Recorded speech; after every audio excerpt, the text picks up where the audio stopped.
But at a certain point, when there's no more drama to follow, people don't have anything to watch. When the shock value is gone, you can only shock people more. You can't get somebody to genuinely be interested in you or genuinely be interested in what you have to offer after you've shocked them past a point where that's what they expect. So we live in the age of attention, where the right amount of eyes can pay your bills for the rest of your life. And a lot of people will go to great lengths to get eyes on them, or as many eyes on them as possible. And the question that has me asking is all publicity really good publicity? See, recently we've seen Ryan Garcia very literally lose his mind on the internet. I put my dick in your mouth. A lot of people were saying he was just doing it to promote his fight, which makes a lot of sense considering after the fight, he seemed very much in control of his thoughts, very much in control of his speech, something we didn't see before the fight. Gervonta, it wasn't a hard fight, I was just weak. Which makes a lot of sense because if you're selling the fight, of course you're going to want to get as many eyes on you, so you're going to say the craziest stuff imaginable. And I fell for it. I made a video talking about, Ryan Garcia needs help. So if I fell for it, think about how many people fell for it from him, fell for it from my video that they saw, and tuned into the fight because of that. That definitely fed his pockets. And that's super interesting. See, that's an instance where I would say, yes, all publicity is good publicity. Because even though you look crazy on the internet, you're getting millions and millions and millions of dollars as a result of looking crazy. And then he won the fight, which fixed his image in the public eye. At first he looked crazy, and now he just looks like a fighter, bro. Now he just looks like a great fighter. It's an interesting question, right? Another example of somebody doing this is Blueface. But I do think it was definitely on purpose when he was having his drama with Krishan Rock. See, he had all these instances of getting into fights with her and whatnot, and all the beef that was going on, and he went and did his Blue Girls Club reality TV show. I would say changed the game for reality TV. I didn't know of anybody doing the reality TV themselves on that website before Blueface. So it's he really did change the game, but it was all in the wrong way, right? Because he was a rapper who used to be respected for his raps, even though he was clowned and memed a million times. But he had a lot of respect in California for his rapping skills. I don't know, I feel like a lot of people outside of California don't see that, but he had a lot of respect for his music. And when he started doing the reality TV show stuff, people stopped looking at him as a rapper and more as a personality, which is not necessarily a bad thing if you don't want to rap anymore,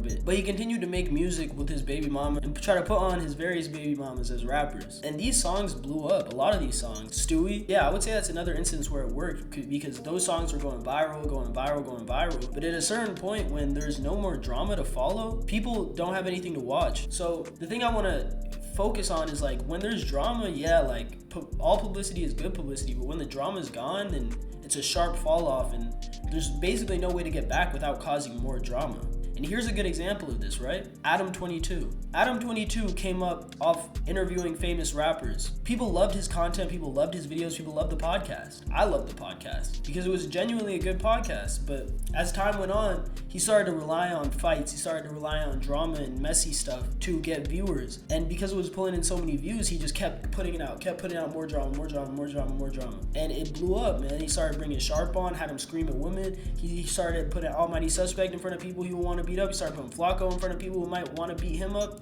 And then it just became okay, who's going to fight a no jumper today? And then when people stopped fighting on no jumper, people stopped caring. And that's when we see the cuck arc. And that was just sad to watch. I don't think anybody even wanted to tune into that. But people watched the videos about him, and that drew more interest into his channel. He also exposed his homie house phone, which is crazy, man. And that's when he started to lose a lot of his fans. When that happened, then he started to do the thing because he felt like he was losing his black fan base and he had to do something crazy to get people's attention again. And that was crazy, man. After that, he continued to destroy his brand by making a reality show where he found somebody to pipe his wife. I don't think anybody watched that. That was the point where people really stopped caring, and there was nothing crazy enough to make people start caring again. When there's no longer any shock value and people expect something crazy, the next crazy thing you do has to be 10 times crazier than the last crazy thing you did. And if he does the next crazy thing and it's only 2 times crazier than the last crazy thing, then people are gonna stop caring. It's bro, we already saw your wife get piped by another dude. Why do we need to see you pick another dude to do it again? It's the same thing. It's only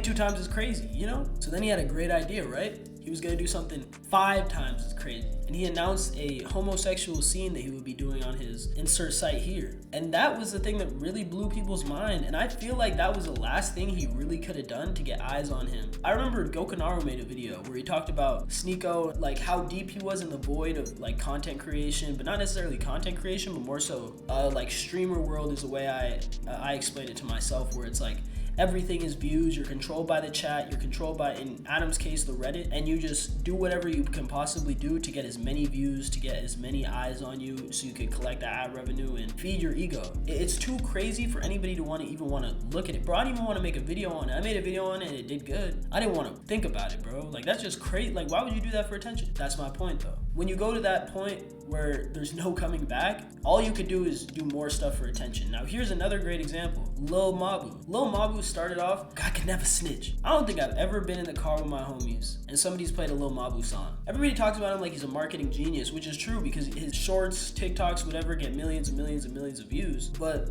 every time he's got to do something crazier. Then it was the math freestyle. Then it was the N-word song with Fabio Foreign, where he's like, I'ma say it for him. Bro, that was not funny, bro. That was like a middle school joke. I don't know who thought that was funny. I mean, I'm sure some white kids thought it was funny, bro. It's like every time he had to do something crazier and crazier and crazier. And then next, what do we see? He's walking through the hood with some rapper and it's gunshots. And it's like, oh. You think we don't know how to use Sony Vegas, bro? You think we don't know how to use CapCut, bro? You think you don't know how to edit videos, dog? Bro, we content creators over here, bro. You literally that's why I don't like it, bro. Like, it's so clearly fake at this point, bro. It's like, what are you even doing, bro? And then this is when I stopped tapping in on purpose. I mean, I've been stopped tapping in on purpose after the first thing, like I can never snitch. That's on my kids. Bros don't even have kids, bro. It's shock value, bro. And it's like, when the shock value is gone, you can only shock people more. You can't get somebody to genuinely be interested in you or genuinely be interested in what you have to offer after you shock them past a point where that's what they expect. And then the next one, man, when he was recording a music video, horrible gun safety, finger on the trigger, bang, almost shot himself in the leg, bro. That one didn't look edited. I mean, it could be edited, bro. I don't know video effects that well, but it looked like a stunt meant to look like a genuine mistake that almost became a genuine mistake. The further you go into that void, you can only go deeper. There's no getting out of it. There's no people appreciating, maybe Lil Mabu does make good music. Because if Lil Mabu just made music about like, oh yeah, I'm going to school at my private school, I got my suit on, I'm looking fresh, little white kids would like that. But because he wants to be like, I can never snitch. He's a gimmick, bro. He's a gimmick until like the gimmick is over. When the gimmick's over, get him out of here. Playboi Carti. This is probably gonna be the last one. Playboi Carti went and like jugged everybody's least favorite streamer of like $2 million or whatever they said, bro. I don't even know. I made a couple videos on it. I don't even know, bro. This one was clearly fake, bro. This one was clearly fake.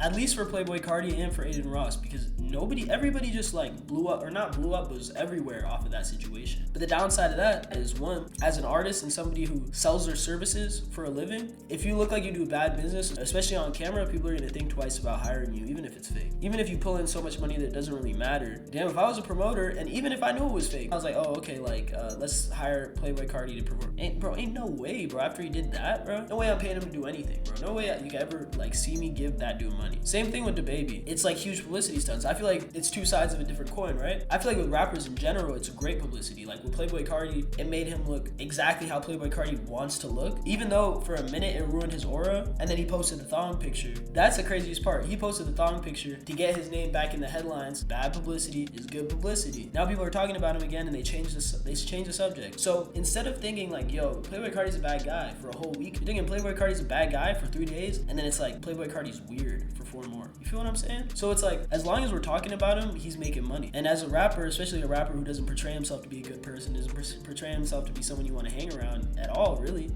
it's a good situation. Same thing with DaBaby, bro. I don't think the DaBaby situation was fake. I think it possibly could have been, because it's like it was at the perfect time, right? He dropped his LA Leakers freestyle and boom, a YouTuber gives him 20 bands. What's it sound like, bro? What's it sound like, bro? Put thumbnails up on the screen, bro. What does this sound like, bro? Man, it sounds like everything every rapper is doing to get back on or get back in the headlines since that Aiden Ross situation. Robbing a streamer, robbing a YouTuber that people like or don't like. So people gotta talk about it. People like me gotta make videos on it to get the 1,000, 3,000 videos I might get off. Man, but that's the thing, right? Like, in certain situations, it pans out super well for people. But when you go too far, with the shock value, you cook yourself, like, completely, and there's no coming back from it. And that's just what I wanted to leave this video off on. It's like, man, before you think about like going viral, or like, if you're a creator, before you think about doing whatever it takes to go viral, think about like how you're gonna look. Think about how you're gonna look afterwards and how people are gonna enjoy your content afterwards. Man, yeah, I hope y'all enjoyed this video, bro. I don't know like how I'm gonna edit this up, but it's gonna be good. I hope y'all enjoyed it, man. Y'all have a good one.